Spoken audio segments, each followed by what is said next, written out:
Good evening, dear listener. As the day fades into the quiet embrace of night, I invite you to settle into your comfortable bed, perhaps with a warm blanket draped over you, and let your eyes gently close. Tonight we'll wander together through the soft whispers of history along the gentle rivers of the Indus Valley civilizations. Imagine yourself drifting on a calm current, the world around you slowing to a peaceful rhythm. There's no rush here, no excitement to stir the mind, just a soothing tale of ancient lives lived in harmony with the flowing waters. Breathe in deeply, exhale slowly, and allow the story to carry you toward restful sleep. Picture the Indus River, wide and serene, meandering through fertile plains under a vast starry sky. This is a story of quiet days and forgotten customs, of people who built their world with care and lived it with grace. Let the words wash over you like a soft breeze. And if sleep comes calling, let it take you gently. Now let's begin our journey back in time, to a land where the rivers were the heart of everything. The Indus Valley, nestled in what we now know as parts of Pakistan, India, and Afghanistan, was a place of endless green fields and shimmering waterways. The great Indus River, born high in the mountains, flowed southward with a steady, unhurried grace, joined by its companion, the Sarasvati, now mostly lost to time, but once a lifeline of clear, nourishing streams. These rivers brought life to the dry earth, their annual floods depositing rich silt that turned the soil into a blanket of fertility. Imagine the soft lapping of water against the banks, the distant call of birds gliding over the surface, as the first settlers arrived around 7,000 years before our era. They were simple folk, gathering in small villages like Mergar, where they learned to tame the land with gentle hands. They planted seeds of wheat and barley, watching them sprout under the warm sun, and tended herds of cattle that grazed peacefully along the river's edge. The air would have been filled with the faint rustle of leaves in the wind and the quiet lowing of animals settling for the night. As the years blended into centuries, these early communities grew into something more organized, yet always in tune with the river's calm flow. By around 3,300 BCE, what we call the early Harappan phase began, with people building modest homes from sun-baked bricks, clustered near the water for easy access to its gifts. They dug shallow canals to guide the river's bounty to their fields, ensuring crops flourished without struggle. Daily life was a serene cycle. Rising with the dawn's soft light, families would share simple meals of flatbreads made from ground grains, perhaps flavored with sesame or mustard seeds. Children played nearby, rolling dice carved from bone, six-sided cubes that feel so familiar to us today, while adults tended to weaving cotton into soft fabrics or shaping clay into pots on slow-turning wheels. There was no need for grand displays. Life was about balance, about living in quiet accord with the earth and the rivers that sustained it. Forgotten now are the small joys, like families gathering on flat rooftops as the sun dipped low, sharing stories under the emerging stars, the cool evening air carrying the scent of blooming flowers along the banks. Moving deeper into this tranquil world, by 2600 BCE, the mature Harappan era bloomed like a flower opening slowly in the morning mist. Cities emerged along the rivers, not with clamor, but with thoughtful planning that spoke of a shared vision. Harappa and Mohenjo-daro, the largest among them, were laid out in neat grids, streets running straight and true like the rivers themselves. Imagine walking those broad avenues, paved with bricks fired in kilns to a warm reddish hue, wide enough for carts pulled by gentle oxen to pass without haste. Homes rose 2 stories high, with inner courtyards where families could sit in shaded coolness, listening to the faint trickle of water from private wells. Each house had its own bathing area, with water flowing through terracotta pipes into covered drains that snaked underground, carrying away the day's remnants cleanly and quietly. It was a place where hygiene was a quiet custom, a way to honor the body's comfort in the heat of the valley. Public baths like the Great Bath at Mohenjo-daro invited people to gather in still pools of water, perhaps for cleansing rituals or simply to soak in the serenity, the steam rising softly like a dream. Life in these cities was a tapestry of peaceful trades and crafts. Artisans worked in neighborhoods dedicated to their skills, shaping copper and bronze into tools that gleam softly in the light. Flat axes for chopping wood, chisels for carving, all done with patient hands. Potters spun wheels to form vessels, painting them with delicate patterns of intersecting circles or leafy designs in black on red slip. Vessels that held grains or water drawn from the river. Jewelers fashioned beads from carnelian, agate, and shell, stringing them into necklaces that caught the sun's gentle rays. Trade was the quiet pulse of the society, with merchants loading flat-bottomed boats that glided along the Indus, carrying cotton textiles, ivory combs, and etched beads to distant lands like Mesopotamia.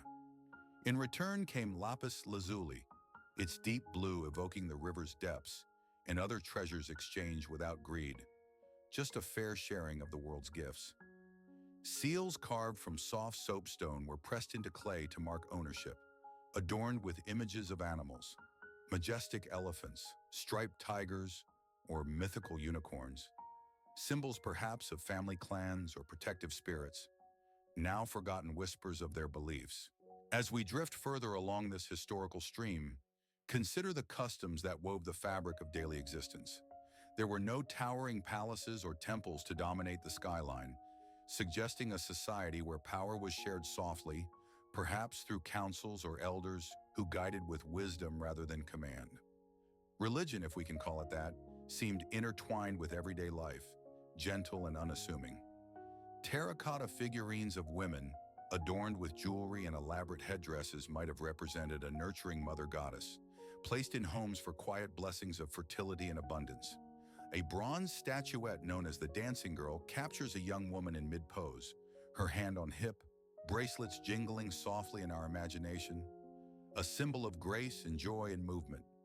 Another figure, the so-called priest king, sits serenely with a bearded face and filigree robe, eyes half closed as if in peaceful meditation, surrounded by faint echoes of ambient sounds like distant bells or the soft wind through palm leaves.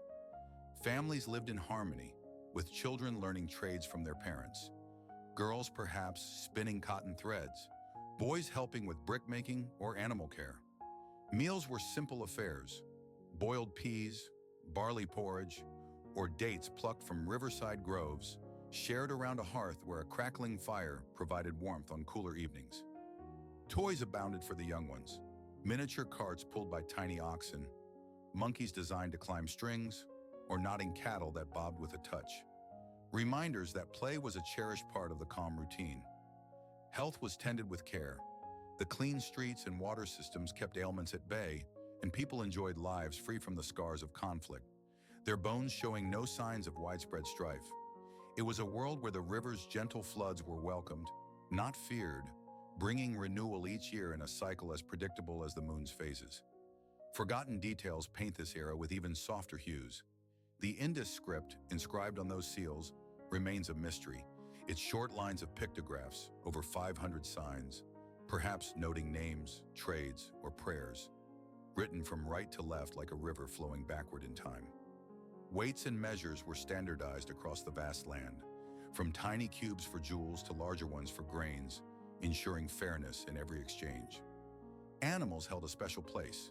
Domesticated dogs and cats roamed the homes, while elephants and buffalo were tamed for work, their presence a quiet testament to coexistence. Trade routes extended far, but always peacefully, with outposts like Lothal featuring docks where boats could rest, sheltered from the river's subtle currents. Imagine the merchants unloading shells from the sea, carving them into bangles that tinkled softly on wrists, or importing tin for bronze that shone like the sunset on water. Continuing our leisurely float down the river of time, let's linger on the arts and crafts that added beauty to the everyday. Pottery was not just utilitarian, it was adorned with paintings of fish swimming lazily or birds perched on branches, evoking the wildlife along the Indus shores. Gold and silver jewelry, pendants, brooches, and etched beads adorned both men and women, catching the light in subtle sparkles. Sculptures, though rare, spoke of skill. A seated man in stone, composed and calm, or recumbent animals blending forms in whimsical ways. Music might have filled the air softly, though instruments are lost. Perhaps flutes made from bone or drums from clay provided rhythms for dances under the moon, the sounds mingling with the river's murmur. Women played central roles, as seen in the figurines emphasizing motherhood and adornment, suggesting customs that honored their contributions to home and harvest. Burials were simple, with bodies laid in brick-lined pits, accompanied by pottery and beads. No grand tombs, just a quiet return to the earth nourished by the rivers. This egalitarianism extended to society. While some homes were larger, differences were subtle, without the divides that marked other ancient worlds. The population swelled to millions at its peak, spread across over 1,000 settlements, all connected by the river's gentle threads. Boats with sails of woven reeds carried families and goods, navigating the calm waters to visit kin or trade at markets where voices rose in soft haggling, the air scented with spices and fresh baked bread. As the centuries passed without hurry, the late Harappan phase arrived around 1900 BCE, a time of gradual change rather than abrupt shift. The rivers, ever faithful, began to alter their courses subtly, perhaps due to shifts in the earth's quiet movements or changes in the monsoon rains that felt like a soft veil. The Sarasvati, once vibrant, started to fade, its waters seeping into the sands, leaving behind memories of lush valleys. People adapted peacefully, moving eastward toward the Ganges basin, forming smaller communities where life continued in familiar rhythms. Cities like Mohenjo-daro were left behind, not in chaos, but in a slow emptying, their streets falling silent as families sought new banks to call home. Trade with far lands dwindled gently, like a fire burning low, and the grand baths filled with dust carried by the wind. Yet the legacy lingered, the knowledge of planning, the art of clean living, the harmony with nature, all flowing onward like the Indus itself, which still meanders today. In this waning light of the civilization, forgotten details emerge like stars in the evening sky. The use of faience, a glassy paste, for amulets and small vessels, shimmering in blues and greens that mirrored the river's colors, or the perforated cylindrical jars, perhaps for straining liquids in quiet rituals. Children's toys included birds on wheels, pulled along the ground with strings, their wings flapping softly in play. Health practices might have involved herbal remedies from riverside plants, brewed into teas sipped by the fireside. The absence of weapons in great numbers speaks to a society that resolved matters through talk and trade, not force, allowing lives to unfold in tranquility. As we near the end of our tale, feel the story slowing, like the river broadening into a calm delta. The Indus Valley people left behind a world of order and peace. Their innovations, from standardized bricks to intricate drainage, whispering lessons across millennia. Imagine lying on a rooftop in one of those ancient homes, the night air cool, the stars above twinkling in eternal watch, the river's soft flow lulling you. There's no grand finale here, just a gentle fading, much like sleep approaching. Let your thoughts drift with the current, releasing the day's worries into the water. The rivers continue their journey, as do we, into dreams. And now, as the story concludes, close your eyes fully, breathe deeply once more, and allow sleep to embrace you. Good night, dear listener. May your rest be as peaceful as the gentle rivers of old.